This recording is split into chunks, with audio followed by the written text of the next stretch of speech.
Current અફેર્સની વધુ માહિતી મેળવવા માટે જોતા રહો અમારી યુટ્યુબ ચેનલ આઈસીઈ રાજકોટ અને અમારી ચેનલને સબસ્ક્રાઇબ કરો અને બેલ આઇકોન પ્રેસ કરો જેથી દરેક નવા વિડીયોની નોટિફિકેશન મેળવી શકો. નમસ્કાર વિદ્યાર્થી મિત્રો, આઈસીઈના યુટ્યુબ ચેનલમાં આપ સૌનું હાર્દિક સ્વાગત છે. હું છું હિરેન સાકરિયા અને આજે આપણે જે કરંટ અફેર્સના ટોપિક ભણવાના છીએ તેમાં પ્રથમ જે છે તે છે આભાસી અદાલત.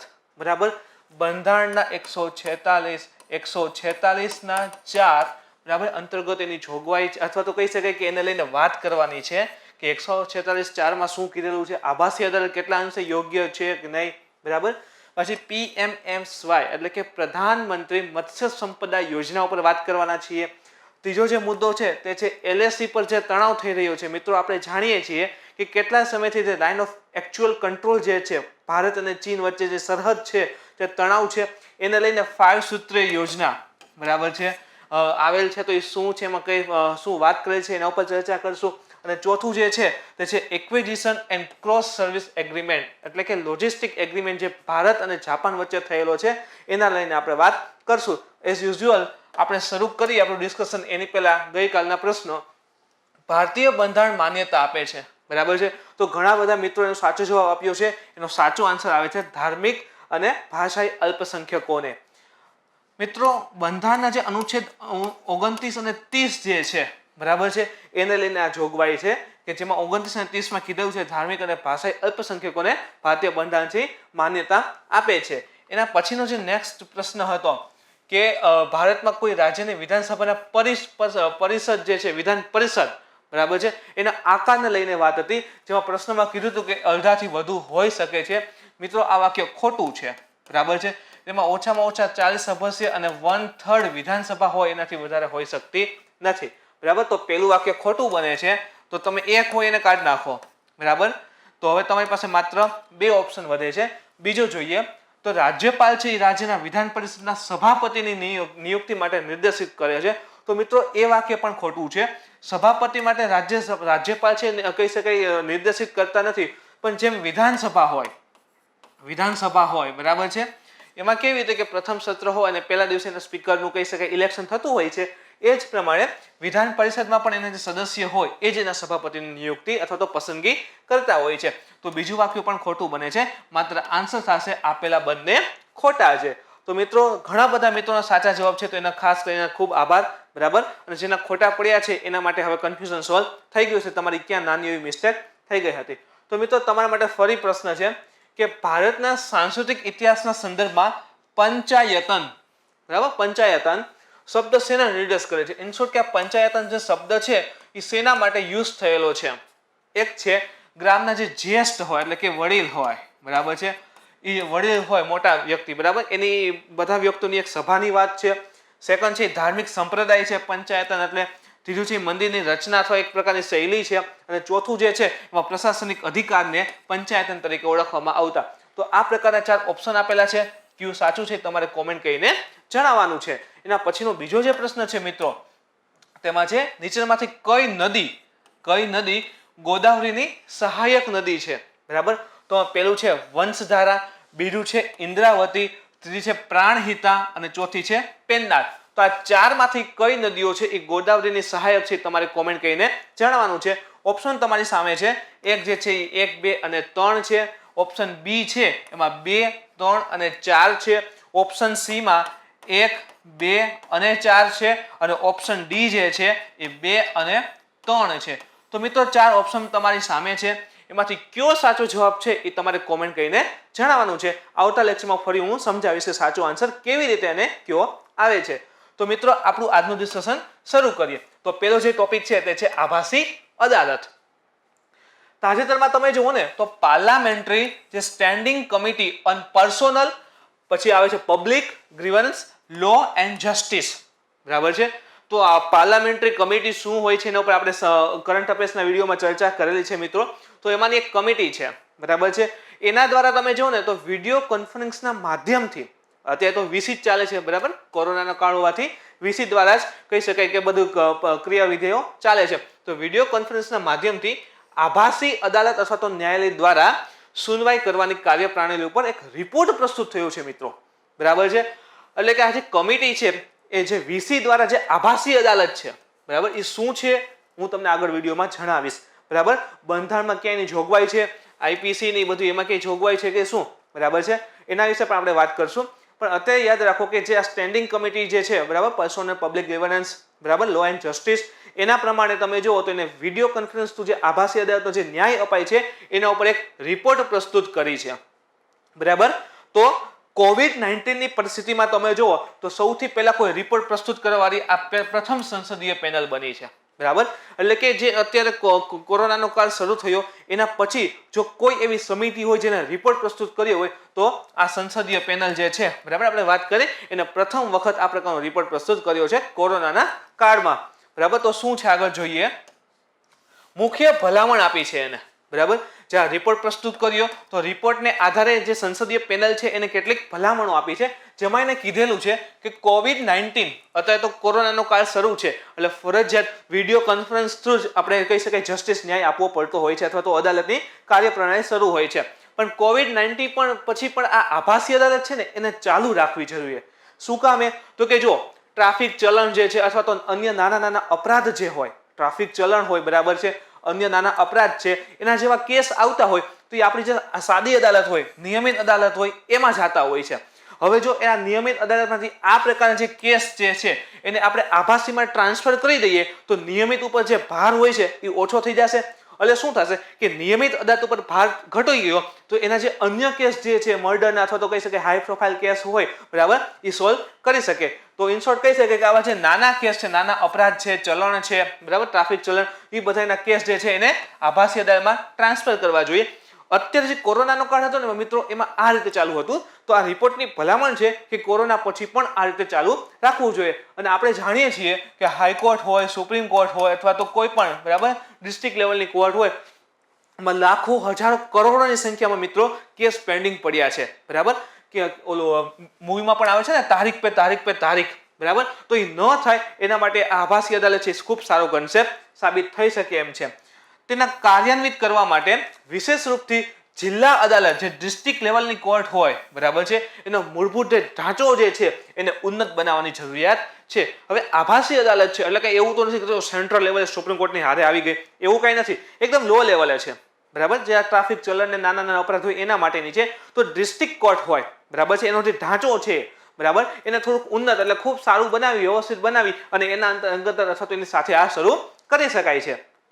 આગળ જોઈએ તો શું કે છે, જે આભાસી અદાલત છે એના સમર્થનમાં કહેવામાં આવ્યું છે કે ડિજિટલ ન્યાય જે છે, હવે જો આ વસ્તુ શેના આધારે થઈ ગઈ આપણે જોઈએ છીએ કે આ પ્રકારે ડિજિટલ થઈ ગઈ, તો ડિજિટલ ન્યાય જે છે એ સસ્તો છે અને તીવ્ર છે. બરાબર, પહેલા ટ્રાન્સપોર્ટેશન આ બધું ઘટી જાય છે, ઝડપથી ત્યાં વાદ વિવાદ સોલ્વ થઈ શકે. તો ડિજિટલ ન્યાય છે સસ્તો છે અને તીવ્ર થવાની સાથે જ સ્થાનીય અને આર્થિક અડચણને પણ દૂર કરે છે. પોસિબલ છે મિત્રો, દૂરના વિસ્તારમાં રહેતા હોય ને કોર્ટ કચેરીના પ્રોબ્લેમ થાય તો એને ટ્રાન્સપોર્ટેશનના કેટલું દૂર આવીને કરવું પડતું હોય છે, પાછું એનું પણ નક્કી ન હોય તારીખ પે તારીખ વાળું, બરાબર છે. તો એક ટ્રાન્સપોર્ટેશન અને આર્થિક સામાન્ય ફેમિલી તો એનો ખર્ચો પણ ન પોસાતો હોય છે, બરાબર છે. તો આ બધી અડચણ જે છે એ આભાસી અદાલતમાં દૂર થાય છે. બરાબર, નાનો એવો કેસ હોય તો આભાસી અદાલતમાં જાય છે અને ત્યાં જે સોલ્વ થઈ જતો હોય છે. મિત્રો, ભારતની જે ન્યાયિક પ્રણાલી છે, બરાબર છે, એના માટે એક આ નવા પ્લેટફોર્મ વિકસિત, એક નવું પ્લેટફોર્મ થશે મિત્રો, બરાબર છે, વિકસિત કરવામાં સમયે ministry of law and justice, યાદ રાખજો કઈ કઈ મિનિસ્ટ્રી છે, ministry of law and justice અને ministry of electronics and information technology, બરાબર છે. આ બંને ministry of law and justice અને ministry of information and technology, electronics and information and technology, બંનેનો જે ડેટા છે ને એની ગોપનીયતા એટલે કે ગુપ્તતા અને ડેટા સુરક્ષા. હવે તમે જુઓ તો આ ઓનલાઈન માધ્યમ છે, બરાબર, અહીં ડેટા બધું રજૂ કરવું પડતું હોય છે. તો જે પણ ડેટા છે એની સુરક્ષા ખૂબ જરૂરી છે, જેથી કરીને કોઈ સાયબર એટેક અથવા તો ગમે તે પ્રકારે એમાં કંઈ ફેરફાર કરી શકે નહીં. તો આ બંને મિનિસ્ટ્રી જે છે એને ડેટાની જે ગુપ્તતા અને ડેટા સુરક્ષા સંબંધિત જે છે એની ચિંતાઓનું સમાધાન કરવું જોઈએ. તો એક ભલામણ છે કે જે પણ ડેટા એમાં અપલોડ થતો હોય, જે પણ કહી શકાય કે અન્ય કેસની માહિતી હોય તો એને સુરક્ષિત રાખવી, જેથી કરીને ચોરી ના થાય અથવા તેમાં ફેરફાર ના થાય. એના લઈને આને લોકોએ આગળ વધવું જોઈએ, જે પણ ચિંતાઓ છે એનું સમાધાન કરવું જોઈએ. નેક્સ્ટ છે મિત્રો, આભાસી ન્યાયિક કાર્યવાહીને દેશભરમાં બરાબર છે સ્થિત વિભિન્ન અપીલીય ન્યાયાલયો. હવે જો અપીલ બરાબર છે કાંઈ પણ પ્રકારનો નાનો કંઈ કેસ હોય અથવા તો કહી શકાય કે અસંતુષ્ટિ હોય બરાબર કોઈ કાર્યને લઈને તો એ કેસ થતો હોય છે. તો દેશભરમાં કાંઈ એક જ અપીલ માટેની અદાલત નથી હોતી, અલગ અલગ સ્તરે અલગ અલગ હોય છે, અલગ અલગ કાર્ય માટે હોય છે. જેમ કે એક છે TDSAT બરાબર, telecom dispute settlement and appellate tribunal બરાબર છે. ક્યાંક ને ક્યાંક આ પણ કહી શકાય કે કોઈ જીઓ ને કરંટમાં ક્યાંક હોય છે. IPAB intellectual property appellate board અને ત્રીજું છે NCLT national company law tribunal બરાબર છે. તો આ બધી જે છે એ અલગ અલગ અપીલ માટેની અદાલતો છે.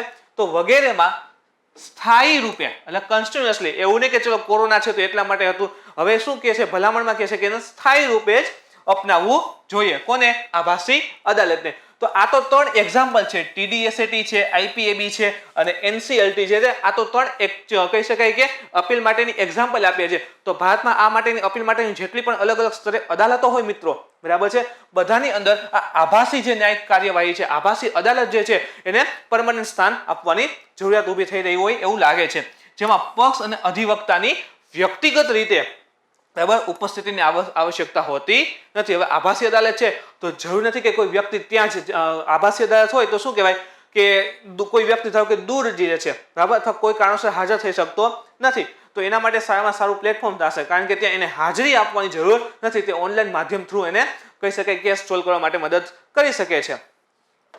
આગળ જોઈએ મિત્રો તો આભાસી અદાલત માટેના પડકાર ક્યાં છે. આપણે અત્યાર સુધી ભલામણ જોઈએ કે આ બધું કરવાની જરૂર છે જેથી કરીને કેસ જે વિલંબ પડી રહ્યા છે, જે કહી શકાય થપ્પા લાગી ગયા છે ફાઇલના, એ સોલ્વ થાય બરાબર. તો એના માટે કેટલાક પડકાર પણ છે, જેમ કે હાલનું જે ઇન્ફ્રાસ્ટ્રક્ચર જે છે અવસંરચના બરાબર છે એ આભાસી અદાલતની કાર્યવાહી માટે પર્યાપ્ત નથી. હવે તમે જો નેટના પ્રોબ્લેમ હોય છે બરાબર છે, આના સમયે એના માટે ઇન્ફ્રાસ્ટ્રક્ચર જોઈએ, બધી ફેસિલિટી આપણે રાખવી પડે છે બરાબર. તો એના માટે એ જે ઇન્ફ્રાસ્ટ્રક્ચર જે છે એ હજી સુધી પર્યાપ્ત છે નહીં. જો એનો મતલબ એમ નથી કે ઝીરો છે, પણ જેટલું ડેવલપ્ડ હોવું જોઈએ બરાબર અત્યારની પરિસ્થિતિ પ્રમાણે જેની આ જેટલી આવશ્યકતા છે એ પ્રમાણે જોવા મળતું નથી. બીજું શું કહે છે, આશરે 50% વકીલ જે છે એની પાસે ખાસ કરીને જોઈએ તો જિલ્લા અદાલત લેવલે ડિસ્ટ્રિક્ટ કોર્ટ જે છે, ડિસ્ટ્રિક્ટ કોર્ટ જે છે એ લેવલ ઉપર જોઈએ તો 50% વકીલો પાસે લેપટોપ કે કોમ્પ્યુટર છે નહીં. તો એના માટે કહી શકાય કે એક પ્રોબ્લેમ ઊભો થશે બરાબર. અને જો હવે લેપટોપ અથવા તો કહી શકાય કોમ્પ્યુટર નથી તો એને આ પ્રકારનું જે ડિજિટલ માધ્યમ જે છે, ડિજિટલ માધ્યમ છે એની સાથે જોઈન થવામાં પણ એમની સાથે જોઈન થવું હોય તો એમાં પણ એ મુશ્કેલી અનુભવશે બરાબર. અથવા તો કહી શકાય અચ્છા સડનલી આ મોટો ફેરફાર આવે છે બરાબર, અથવા તો કહી શકાય થશે તો એને એડપ્ટ કરવા માટે પણ એને થોડીક વાર લાગવાની શક્યતા રહેલી છે. પણ જે ઇન્ફ્રાસ્ટ્રક્ચરની વાત કરી કે હજી એટલું બધું ડેવલપ નથી તો એમાં તમે ડાયરેક્ટ આ મુદ્દાને સમાવેશ કરી શકો કે લેપટોપ ને કોમ્પ્યુટરની સુવિધા હજી સુધી દરેક પાસે છે નહીં. ઇન શોર્ટ કે 50% વકીલો પાસે છે નહીં. તો એ સામે તમે જુઓ તો ઇન્ફ્રાસ્ટ્રક્ચર ડેવલપમેન્ટમાં કહી શકાય નેટની સુવિધા પણ એટલી જોઈએ બરાબર છે. આના સિવાય જે સાયબર એટેકને થતું હોય છે એની સામે સિક્યોરિટી પણ સામે એટલી જોઈએ. આગળ બીજા કયા પડકાર છે જોઈએ તો ઘણા ગવાહ જે હોય છે બરાબર છે એનું માનવું હોય છે કે આભાસી અદાલતમાં ખાસ કરીને પીક અવર બરાબર છે. પીક અવર એટલે શું થાય કે એવો સમય હોય કે જ્યારે એક સાથે ઘણા બધા લોગિન થતા હોય. જેમ કે આપણે સમજીએ તો આપણે કેવી રીતે સાંજે 9 થી 11 નો સમય હોય છે ત્યાં શું પીક અવર બની જતા હોય છે. એટલે કે શું થાય કે આખા દિવસના લોકો જે છે જે જોબ ઉપર હોય બરાબર છે, અલગ અલગ કાર્યમાં સંકળાયેલા હોય એ સાંજે ફ્રી થતા હોય છે. તો આ સમય સામે કહી શકાય જમી કરીને નવરા થઈ અને ફોન લઈને બેસીને યુટ્યુબ ચાલુ કરતા હોય છે. એટલે ઇન શોર્ટ એમ કહી શકાય યુટ્યુબ ઉપર એક સાથે ઘણા બધા લોકો એક સાથે આવે છે તો એ પીક અવર બની જાય છે. જેમ કે ટ્રાફિકમાં સમજીએ તો સાંજનો 7 વાગ્યાનો સમય ત્યારે શું થાય, અલગ અલગ કારખાના અથવા કંપનીમાંથી લોકો છૂટતા હોય છે તો ઘણા બધા એક સાથે આવી જાય તો ટ્રાફિક વધી જાય બરાબર. તો આવી જે કલાકો એને પીક અવર કહેવાતી હોય છે. તો આમાં પણ શું કહે છે, ગવાહ જે હોય છે બરાબર છે એને જેને અનુભવ કર્યા છે બધા એવું કહે છે કે જે પીક અવર હોય ને બરાબર છે ત્યારે વિડીયો કોન્ફરન્સ સિસ્ટમમાં એક સાથે ઘણા બધા લોગિન કરે છે. એટલે શું થાય છે આખી સિસ્ટમ છે ને એ સતત ક્રેશ થતી રહે બરાબર, જેટલું આઉટપુટ જોઈએ એ ચાલે નહીં. ઇન શોર્ટ એમ પણ કહી શકે આપણે ઘણી વાર કહેવાય ચકેડાટ ફેર્યા રાખે, આવા ચકેડાટ ફેર્યા રાખે બરાબર, એટલે કે વિડીયોની ચાલશે નહીં એ પ્રકારનું થઈ જાય. તો સંપૂર્ણ કાર્યવાહીની જે ટેકનિકલ કહી શકાય પ્રોબ્લેમ છે ને એના કારણે આખી કાર્યવાહી જે છે એ ખરાબ થઈ જાય છે મિત્રો બરાબર. તો પીક અવરમાં તમે જો પડકારમાં આપણે જોઈએ છીએ પીક અવર હોય તો ઘણા બધા લોગિન આવે છે તો એ લોગિનમાં તમે જો ટેકનિકલ ક્રેશ થઈ જાય છે. ઇન શોર્ટ કે ટેકનિકલી પ્રોબ્લેમને કારણે આખી સિસ્ટમ જે છે ઇન શોર્ટ કે આખો કેસ સોલ્વ કરતા હોય ખરાબ થઈ જાય. હવે આવા ચકેડાટ પડ્યા રાખે તો જજ શું બોલતા હોય ને દલીલ શું થતી હોય એમાં કહી શકાય મિસમેચ થઈ જાય. એના કારણે કેસ સોલ્વ કરવાની મજા આવે નહીં ને પછી કેસ ડિસમિસ થતા હોય છે અથવા તો નેક્સ્ટ તારીખ ઉપર આવી જતા હોય છે. તો આભાસી અદાલતો દ્વારા બરાબર છે આના સિવાય જોઈએ તો તમને કીધું પ્રમાણે માહિતીની ગુપ્તતા બરાબર જે પણ માહિતી જે છે એની ગુપ્તતા અને એની સાથે વિચાર વિમર્શ તથા અદાલતી કાર્યવાહીની ગુપ્તતા અદાલતમાં જે પણ કાર્યવાહી થઈ રહી છે એને સંબંધી પણ ગુપ્તતા. ચલો અહીંયા કોઈને કંઈક પ્રૂફ રજૂ કરવાના હોય બરાબર છે એ ગુપ્ત રાખવા પડતા હોય છે. આની સાથે કાર્યવાહીમાં જે પણ કહી શકાય જજ છે એનું સ્ટેટમેન્ટ હોય અપડેટ કરતા હોય બરાબર છે એને પણ ગુપ્ત રાખવા સંબંધિત સુરક્ષા વિશે થોડી ચિંતાઓ જણાઈ રહી છે. આપણે થોડા સમય પહેલાના વિડીયો લેક્ચરમાં આપણે રેકોર્ડિંગમાં તમને જણાવ્યું હતું કે રેલવે જે છે બરાબર છે એમાં રિયલ મેંગો એ સોફ્ટવેર થોડું કેપ્ચા જે છે ઓટીપી ને લઈને કેવો ફ્રોડ થઈ હતો બરાબર છે. તો એ બધે ફ્રોડની જે ધીરે ધીરે સાયબર ક્રાઇમ થઈ રહ્યા છે ખાસ કરીને તો સાયબર ક્રાઇમ બરાબર તો એને લઈને થોડી ચિંતાઓ જણાઈ રહી છે. એટલે તો અહીંયા પણ મિનિસ્ટ્રીને કહેવાયું કે તમારી ડેટાને સુરક્ષિત કરવા જરૂરી બનતા હોય છે એ પ્રમાણે કાર્ય કરવું જોઈએ.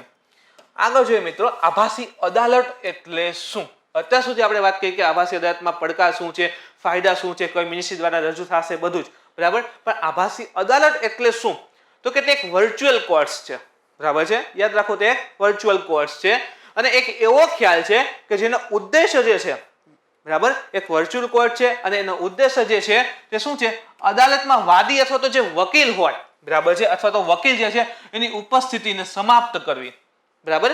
જે વકીલ જે છે અદાલતમાં આવીને એકબીજા સાથે કહી શકે દલીલો કરતા હોય છે સમાપ્ત કરવું અને આખા મામલાને ઓનલાઈન બરાબર ડિજિટલ આખા મામલાને ઉકેલ જે છે ઓનલાઈન લાવવાનો છે. તો આભાસી અદાલત કહી શકે કે ભવિષ્યમાં જે કહી શકે ઈ કોર્ટ છે બરાબર છે એ દિશામાં ખૂબ સારું પગલું છે. ઇન શોર્ટ કે જે આપણે જોઈએ છે કે મૂવીમાં એમાં જોતા હોય કે વકીલો સામે દલીલો કરતા હોય છે આમ છે તેમ છે બરાબર એ બધું સમાપ્ત કરવું છે અને ડાયરેક્ટ કહી શકે કે વીસી થ્રુ બરાબર છે આખું જે બાબત છે એને ઓનલાઈન લઈ આવી છે અને એને ઉકેલ લાવવા માટેની કોશિશ કરવાની વાત છે. આના સિવાય જોઈએ તો ઈ કોર્ટ બરાબર છે અથવા તો ઇલેક્ટ્રોનિક કોર્ટ એનો અર્થ શું થાય છે જો અહીંયા બે છે એક આભાસી અદાલત છે અને એક છે ઈ કોર્ટ અથવા તો ઇલેક્ટ્રોનિક કોર્ટ. એનો અર્થ શું થાય છે કે એ સ્થાનથી લેવા દેવા છે. આને શું શેનાથી લેવા દેવા છે જગ્યાથી લેવા દેવા છે જ્યાં યોગ્ય ન્યાયાધીશોની ઉપસ્થિતિમાં કાયદા સંબંધી બાબતોનો ઉકેલ લાવવામાં આવે છે બરાબર છે. તો આ જગ્યાથી લેવા દેવા છે કે જ્યાં યોગ્ય ન્યાયાધીશોની બેઠક હોય બરાબર આખી એક કમિટી બનાવે અને એ કમિટીમાં કાયદા સંબંધી જે પણ બાબતો હોય એનો ઉકેલ લાવવામાં આવતો હોય છે અને તેના માટે વ્યવસ્થિત વિકસિત ટેકનિકલ ઇન્ફ્રાસ્ટ્રક્ચર સ્થાપિત હશે બરાબર. ટેકનિકલ ઇન્ફ્રાસ્ટ્રક્ચર જે છે એને જે પણ વસ્તુની જરૂર પડતી હોય બરાબર છે એ બધું ત્યાં સ્થાપિત હશે. તો એવી કોઈ જગ્યા હોય તો એને ઈ કોર્ટ આપણે કહી શકીએ છીએ ઈ કોર્ટ બરાબર મિત્રો. ઇન શોર્ટ કે એમ પણ કહી શકાય કે જે નેટનું કનેક્શન છે બરાબર છે અથવા તો કહી શકાય ઓનલાઈન પ્રોબ્લેમ સોલ્વિંગ માટે જે પણ વસ્તુને જરૂરી હોય લેપટોપ છે કોમ્પ્યુટર છે આના સિવાય કેમેરા છે જે ડિજિટલ માધ્યમ જે પણ વસ્તુ છે એ બધું અવેલેબલ હોય તો એ પ્રકારની જે કોર્ટ બનતી હોય તો એને શું કહેવાય છે ઇલેક્ટ્રિક કોર્ટ અથવા તો ઈ કોર્ટ. આના સિવાય હજી એક આવે છે મિત્રો મોબાઈલ કોર્ટ. તો આ મોબાઈલ કોર્ટ શું છે ને એ તમારે કોમેન્ટ કરીને જણાવવાનું છે બરાબર. What is mobile court. Okay મિત્રો નેક્સ્ટ જે ટોપિક છે બરાબર છે એમાં હજી એક આના ઉપર બંધારણીય કાયદાકીય જોગવાઈ મેં શરૂઆતમાં તમને કીધું હતું કે એના માટે બંધારણનો પણ ક્યાંક અનુચ્છેદમાં અથવા તો કહી શકાય પ્રોસિજર કોડ જે છે બધા એમાં ક્યાંક ઉલ્લેખ છે એમાં જોઈએ બરાબર છે. તો બંધારણનો અનુચ્છેદ જે 145(4) જે છે બરાબર શરૂઆતમાં મે બી કદાચ 146 બોલાઈ ગયું હતું તો અહીંયા મારી ભૂલ છે એના માટે સોરી 146 નહીં આવે 145(4) જે છે બરાબર છે એમાં જોગવાઈ છે કે ખુલ્લી અદાલત સિવાય જો વાક્યને સમજજો ખુલ્લી અદાલત સિવાય બરાબર સુપ્રીમ કોર્ટ દ્વારા કોઈ નિર્ણય દેવામાં આવશે નહીં. હવે વાક્ય તમને એમ થશે સર આ કેવા શું માંગે છે ખુલ્લી અદાલત સિવાય સુપ્રીમ કોર્ટ કોઈ નિર્ણય દેવામાં આવશે નહીં. ઇન શોર્ટ કે એમ કહેવાય છે કે સુપ્રીમ કોર્ટ જ્યારે નિર્ણય આપતું હશે ને તો એને ખુલ્લી અદાલતમાં અપાય છે એટલે કે ઓપન કેસ હોય છે. એવું નહીં કે ચલો બંધ બારણે જજ બેઠા છે અને જે વિક્ટીમ છે સામે આવીને જજ એને કહી દે કે ભાઈ તારી આ સજા છે બરાબર એવું નહીં. અથવા તો કહી શકે તમે ઘણીવાર કહેતા હોય છે સર ઘણીવાર એવું બને છે કે બીજી વાર સુનાવણી થતી હોય ને તો એક કમિટી હોય એ ખાલી ડિસ્કશન કરતી હોય, પણ મિત્રો એમાં કેમેરાની બધું લગાવેલું હોય છે અને કેમેરા માધ્યમ દ્વારા તમે જુઓ ને તો પબ્લિકની બધી વસ્તુ દેખાડવામાં આવતી હશે, તો એ પાછી ઓપન કોર્ટ બની જતી હોય છે, બરાબર છે. તો યાદ રાખો સુપ્રીમ કોર્ટ દ્વારા ખાસ અહીંયા વાત ઉપર ભાર આપજો, નિર્ણય દેવામાં, બરાબર છે, એ બંધ બારણે નિર્ણય આપતી નથી. ઇન શોર્ટ કે ઓપન, બરાબર છે, ખુલ્લી અદાલત, એટલે કે પબ્લિકની હાજરીમાં અથવા તો કહી શકે લોકોને ડાયરેક્ટ બધાને દેખાતું અથવા તો માલુમ પડે સાંભળી શકે એ પ્રમાણે નિર્ણય આપવામાં આવતા હોય છે, જે 145(4) માં કીધેલું છે. આની સિવાય તમે જો ને તો ક્રિમિનલ પ્રોસિજર કોડ, મેં તમને કીધેલું હતું કોડમાં પણ વાત છે, ક્રિમિનલ પ્રોસિજર કોડ ની ધારા છે 327 અને સિવિલ પ્રોસિજર કોડ. જો એ બે વસ્તુ છે, એક તો ક્રિમિનલ અને સિવિલ, બરાબર છે. સિવિલ પ્રોસિજર કોડ ની ધારા તમે જો 153 ને બી માં પણ અપરાધિક, હવે આ ક્રિમિનલ છે તો અપરાધિક હશે અને આ છે સિવિલ, બરાબર છે. મામલામાં ખુલ્લી અદાલતની સુનવાઈની જોગવાઈ કરવામાં આવી છે, બરાબર મિત્રો સમજો. તો એક તો બંધારણના 145(4) માં છે, બરાબર, સીઆરપીસી ક્રિમિનલ પ્રોસિજર કોડ જે છે એની ધારા 327 અને સિવિલ પ્રોસિજર કોડ છે એની ધારા 153(b) માં પણ આ જે ખુલ્લી અદાલત છે, બરાબર છે, એની સુનવાઈની જોગવાઈ કહી શકે કરવામાં આવેલી છે. એના પછીનો જે નેક્સ્ટ ટોપિક છે મિત્રો, બરાબર છે, એ તમને કીધું PMSY, પ્રધાનમંત્રી મત્સ્ય સંપદા યોજના. કોના દ્વારા લાગુ કરાય છે? તો કે ministry of fishery, animal husbandry અને ડેરિંગ. યાદ રાખો, ministry of fishery, animal husbandry અને ડેરિંગ દ્વારા યોજના લાગુ થશે, બરાબર. આના સિવાય તો મત્સ્ય ક્ષેત્ર પર ફોકસ છે, બરાબર.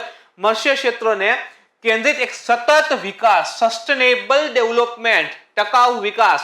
એનો અર્થ એમ થાય કે વિકાસ કરવો છે, બરાબર, પણ પર્યાવરણને નુકસાન ન થાય એ રીતે. તો એન્વાયરમેન્ટ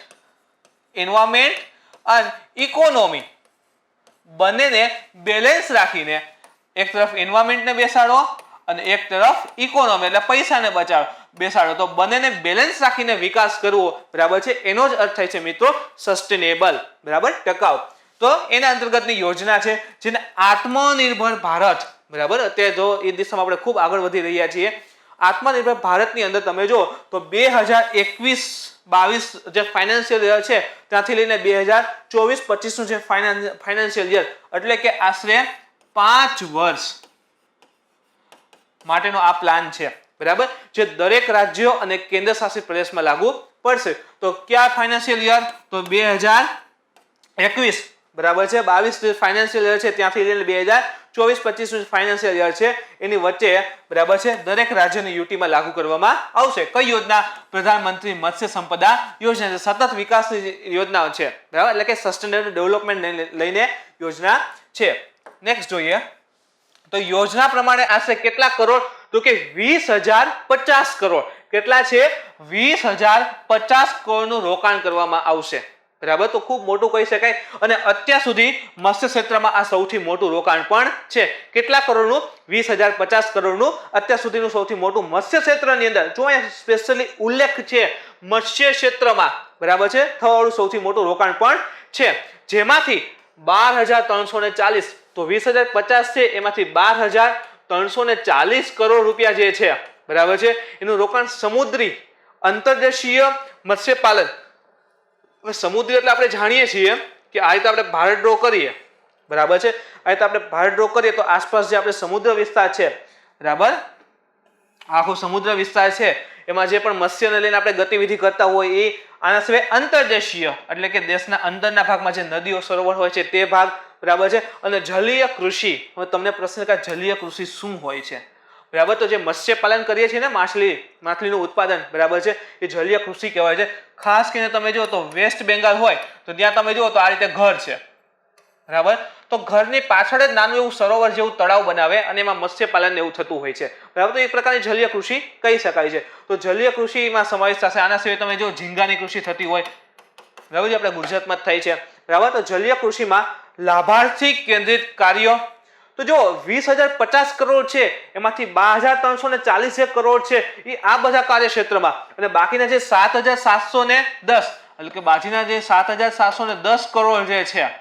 બરાબર છે, એનું રોકાણ જે છે એ ફિશરીઝ ઇન્ફ્રાસ્ટ્રક્ચર, બરાબર છે, એના માટે પ્રસ્તાવિત છે ફિશ માટે જે ઇન્ફ્રાસ્ટ્રક્ચર જોઈએ બરાબર છે ઔષધ રચના એના માટે 7,710 અને બાકી જે આ ગતિવિધિ જે પણ કરે છે એના જે લાભ થાય એ માટે એને 12,340 કરોડની પ્રધાનમંત્રી મત્સ્ય સંપદા યોજનાની અંદર જોગવાઈ કરેલ છે અને કુલ છે એ 20,050 કરોડ આ યોજના પાછળ લગાડવામાં આવશે. કઈ મિનિસ્ટ્રી દ્વારા? તો ministry of fishery, animal husbandry અને ડેરિંગ દ્વારા.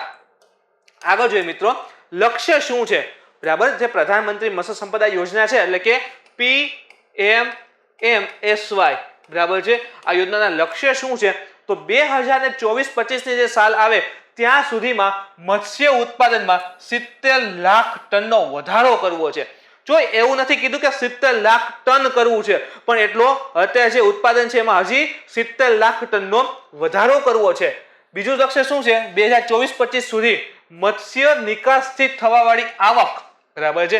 હવે જો ભારત જે છે એમાં ઘણા બધા મોસ્ટ ઓફ કહી શકાય વેજીટેરિયન છે બરાબર છે, અથવા આપણે ગુજરાત જેવું રાજ્ય લઈએ તો એમાં વેજીટેરિયન વધારે છે. તો માછલીનો ખોરાક તરીકે ઉપયોગ ઓછો થાય છે, તો આપણે નિકાસ શું કરીએ છીએ? વધારે કરીએ છીએ. તો નિકાસ કરશે તો એનાથી આપણને આવક તો થશે. તો નિકાસ, માછલીની નિકાસથી જે આવક થાય છે એ આવકને આપણે 1 લાખ કરોડે લઈ જાવી છે બરાબર. યાદ રાખો, માછલીના નિકાસથી જે આવક થાય છે એને 1 લાખ કરોડ સુધી કરવી છે અને ઉત્પાદન છે એમાં 70 લાખ ટનનો વધારો કરવો છે. આ બંને જોગવાઈ પ્રધાનમંત્રી મત્સ્ય સંપદા યોજનામાં સમાવેશ છે. આના સિવાય માછીમાર અને મત્સ્ય ખેડૂતની જે આવક જે છે એને આપણે ડબલ કરવી છે બરાબર. 2022 નું લક્ષ્ય ફરી આવ્યું જુઓ બરાબર, જેમાં ખેડૂતની આવક છે અહીં શું કીધું છે? માછીમાર અને મત્સ્ય ખેડૂત જે છે એ બંનેની આવક જે છે એ ફરી ડબલ કરવા માટેની વાત છે 2024-25 નું જે ફાઇનાન્શિયલ આવે ત્યાં સુધીમાં. આના સિવાય મત્સ્યપાલન ક્ષેત્રે સહાયક ગતિવિધિ બરાબર છે, મત્સ્યપાલન અને જે સહાયક હોય ને આસપાસની જે પણ પ્રક્રિયા જોડાયેલી હોય તેમાં 55 લાખ પ્રત્યક્ષ અને અપ્રત્યક્ષ રોજગારીનું સર્જન થશે. હવે આટલા બધા વધારે કહી શકાય પૈસા લગાડે છે તો એના કારણે રોજગારી સર્જન તો થવાનું જ છે બરાબર. લોન આપશે એ બધું થશે એટલે નવા રોજગાર માટેના કહી શકાય આવેદનની આવશે તો રોજગારી મળશે. એના પછી જોઈએ ઉદ્દેશ્ય શું છે. આ હતા એના લક્ષ્ય કે અમારે આટલું પાર પાડવું છે. ઉદ્દેશ્ય ક્યાં છે? તો આવશ્યકતા પ્રમાણે રોકાણ કરી મત્સ્ય સમૂહ અને ક્ષેત્રોના નિર્માણ પર કેન્દ્રિત આ યોજના છે બરાબર. મત્સ્ય સમૂહ જે છે બરાબર છે અને ક્ષેત્ર જે છે જ્યાં માછલી વધારે મળતી હોય એને કેન્દ્રિત આ યોજના છે બરાબર. આના સિવાય મુખ્ય રૂપે રોજગાર સર્જન કરતી ગતિવિધિ જેવી કે સમુદ્રી સેવા. તમે જુઓ તો સમુદ્ર સેવણમાંથી બાયોફ્યુલ પણ બને છે. સમુદ્રી સેવણનો કેટલાક વિસ્તારમાં તમે જુઓ એઝ ખોરાક તરીકે ઉપયોગ થતો હોય છે, દવા તરીકે ઉપયોગ થઈ શકે છે બરાબર. તો સમુદ્રી સેવા જે છે એ આના સિવાય સજાવટની માછલી.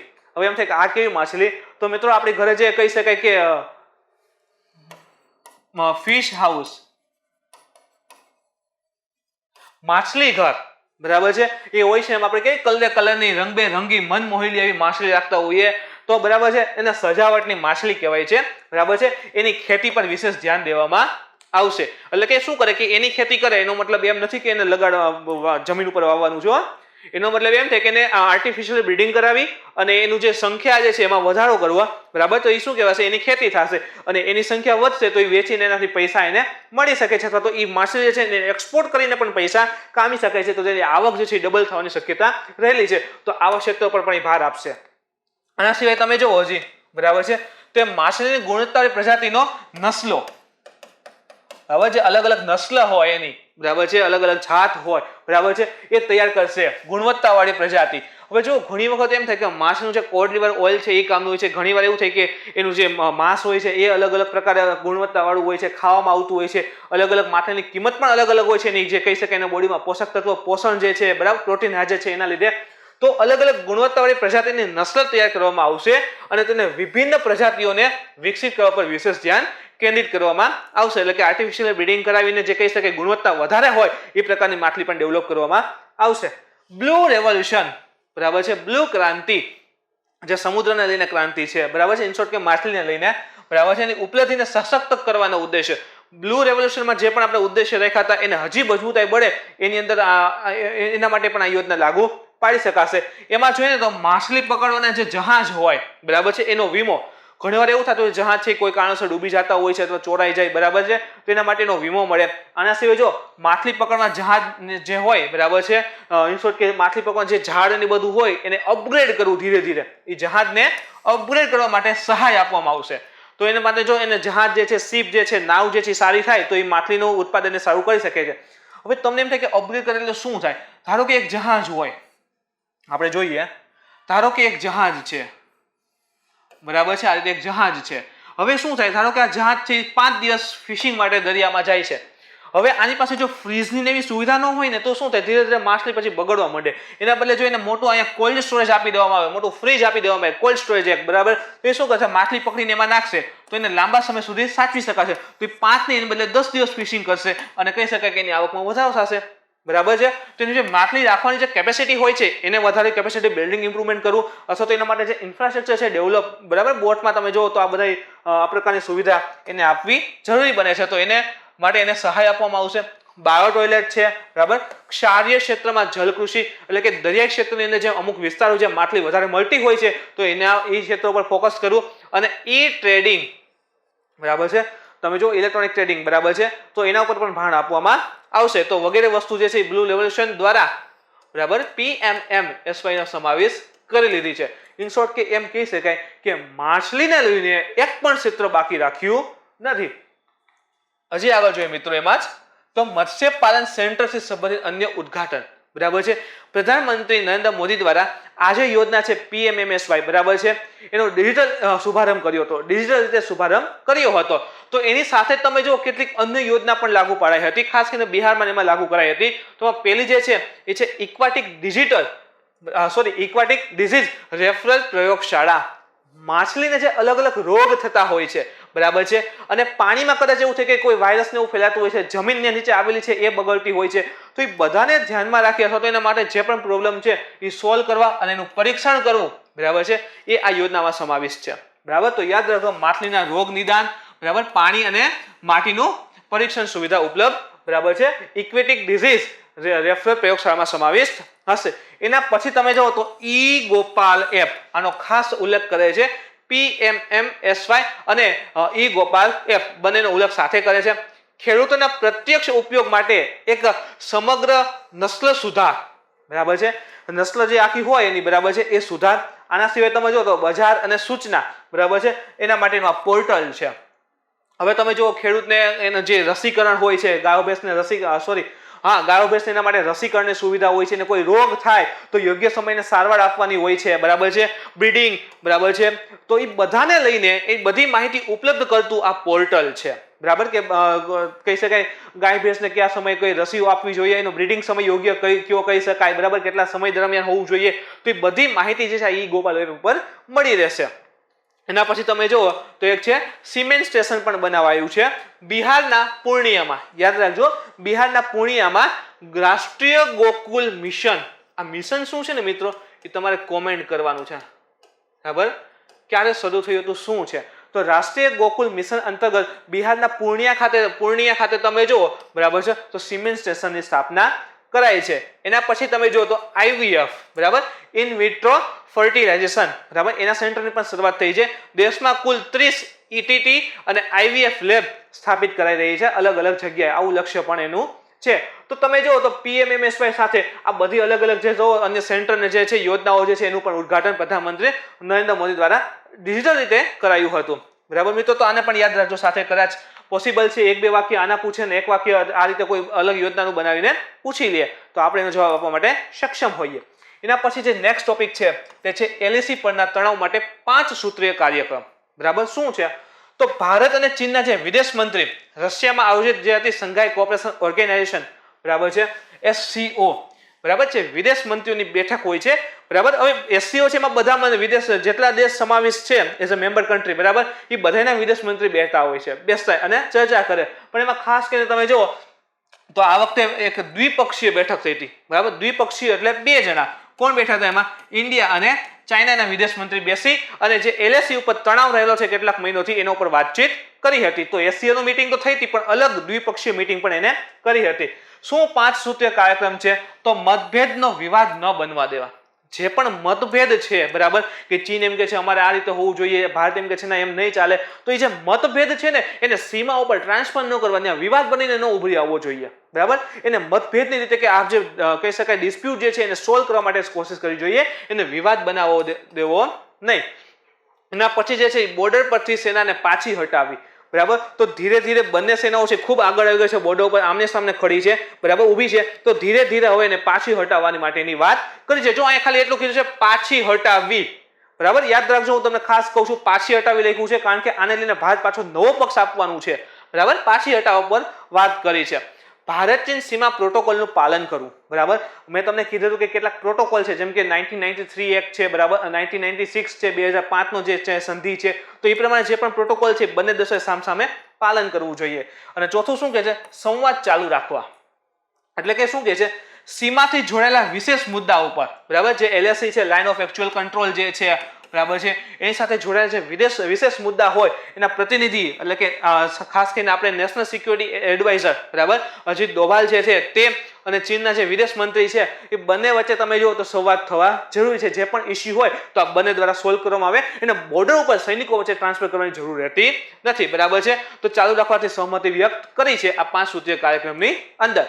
આગળ જોઈએ મિત્રો, તો 5મો શું કહે છે, પરસ્પર વિશ્વાસ વધારવા માટે નવા પગલાં લેવા, બરાબર છે. એટલે કે શાંતિ અને સ્થિરતા, જો શાંતિ જાળવી રાખવાની છે અને સ્થિરતા એટલે કે જે પણ જ્યાં સ્ટોપ હોય ત્યાં ઊભું રહી જવું, બરાબર, સ્થિરતા રાખવી માટે કોન્ફિડન્સ બિલ્ડિંગ મેજર પરના કાર્યમાં તેજી લાવવી, બરાબર. તો એમ કહી શકાય કે પાછું આ ચોથો મુદ્દો છે એ પ્રકારનો જ છે, બરાબર.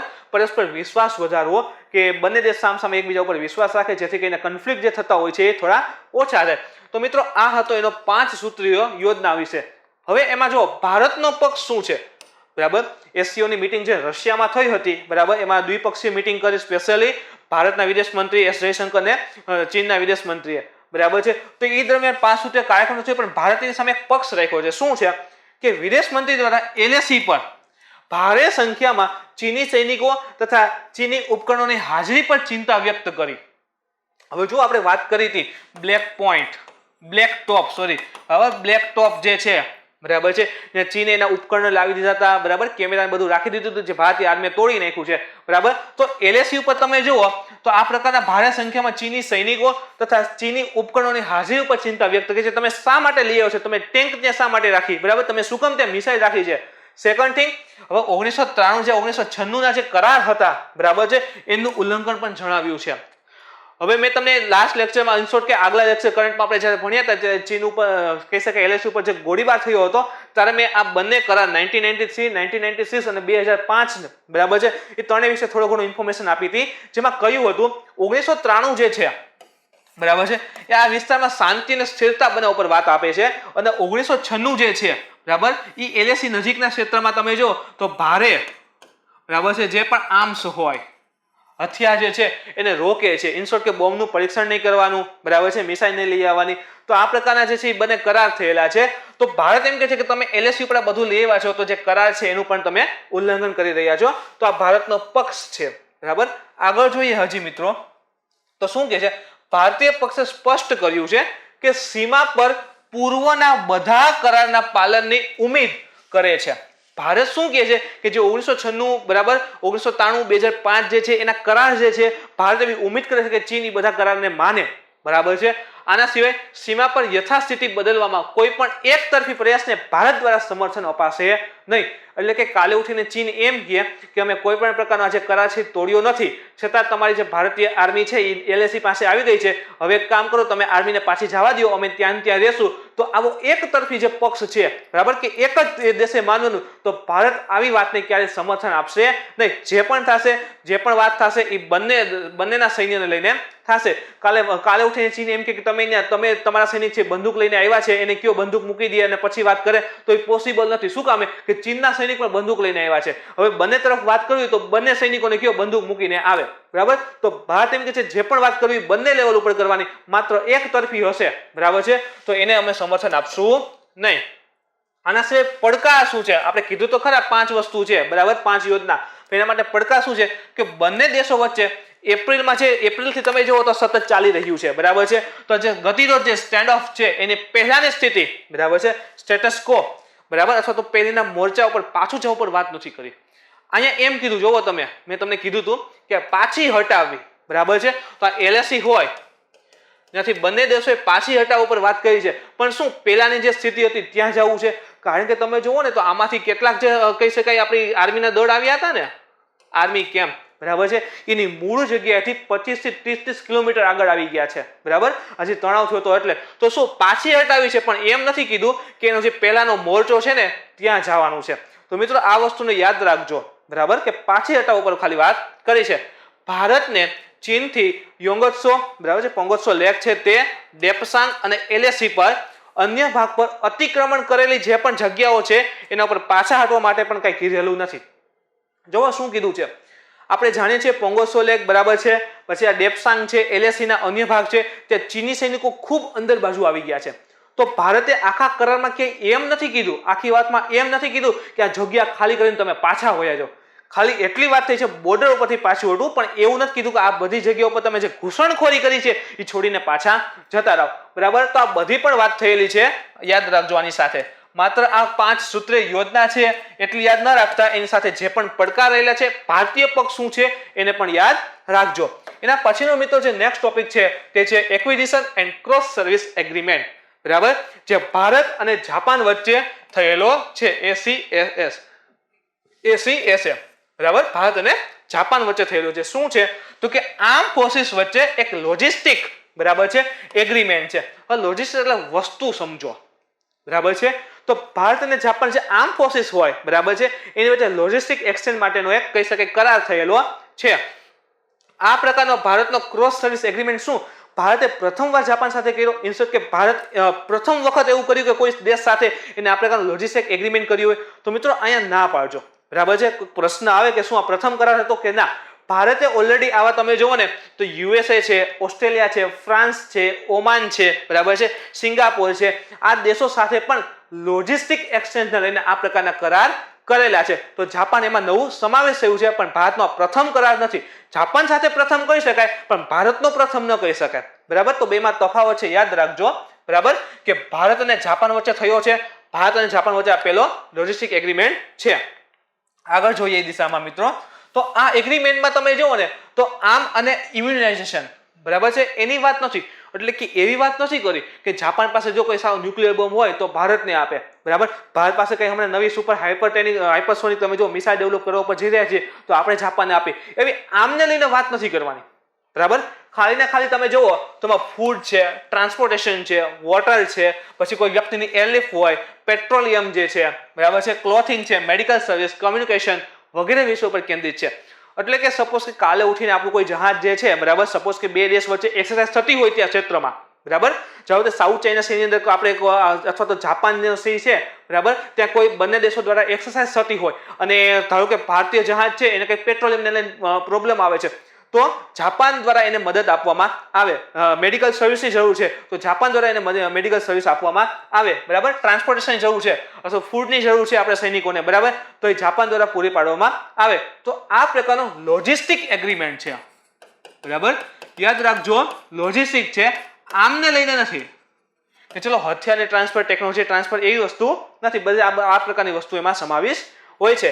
એટલે કે શું કહેવા માંગે છે કે બાયોલેટરલ ટ્રેનિંગ એક્ટિવિટીઝ, તમને કીધું એ પ્રમાણે બંને દેશો જે છે એ કોઈ પ્રકારની એક્ટિવિટીઝ કરતા હોય, નેવલ એક્સરસાઇઝ કરતા હોય, આર્મ એક્સરસાઇઝ કરતા હોય, એરફોર્સ એક્સરસાઇઝ કરતા હોય, તો એ દરમિયાન આ બધી સહાય મળશે. આના સિવાય તમે જો United Nations peace keeping operation હોય, બરાબર, સંયુક્ત રાષ્ટ્રનું જો કોઈ કહી શકાય શાંતિ સેનાનું કોઈ ઓપરેશન હોય તો એમાં બંને દેશ એટલે કે ઇન્ડિયા એન્ડ જાપાન બંને એની સેના એક સાથે શાંતિ સેનામાં મોકલી શકે છે. હવે આના સિવાય તમે જો તો ઇન્ટરનેશનલ રિલીફ જે છે, બરાબર છે, તો એ માનવીય લઈને કોઈ સંગઠન ચાલી રહ્યું હોય, બરાબર, બચાવવા માટે, તો એના માટે પણ જોગવાઈ છે કે બંને સાથે જઈ શકે છે. આ દિશામાં જો હજી તો ભારત અને જાપાન વચ્ચે ડિફેન્સ એક્સરસાઇઝ કઈ થઈ રહી છે મિત્રો, એની માહિતી મળવી પણ જરૂરી છે.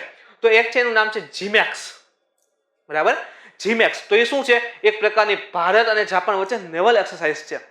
હવે આવું પૂછતા હોય છે નેવલ છે, એરફોર્સ છે, આર્મી છે કે શું છે, અથવા ત્રણે ટ્રાયલેટર છે, બરાબર છે, તો શું છે? તો જીમેક્સ એ કેવી એક્સરસાઇઝ છે? નેવલ એક્સરસાઇઝ, બરાબર. આના સમય જુઓ શિન્યુ મૈત્રી, તો એ એરફોર્સ એક્સરસાઇઝ છે, બરાબર છે.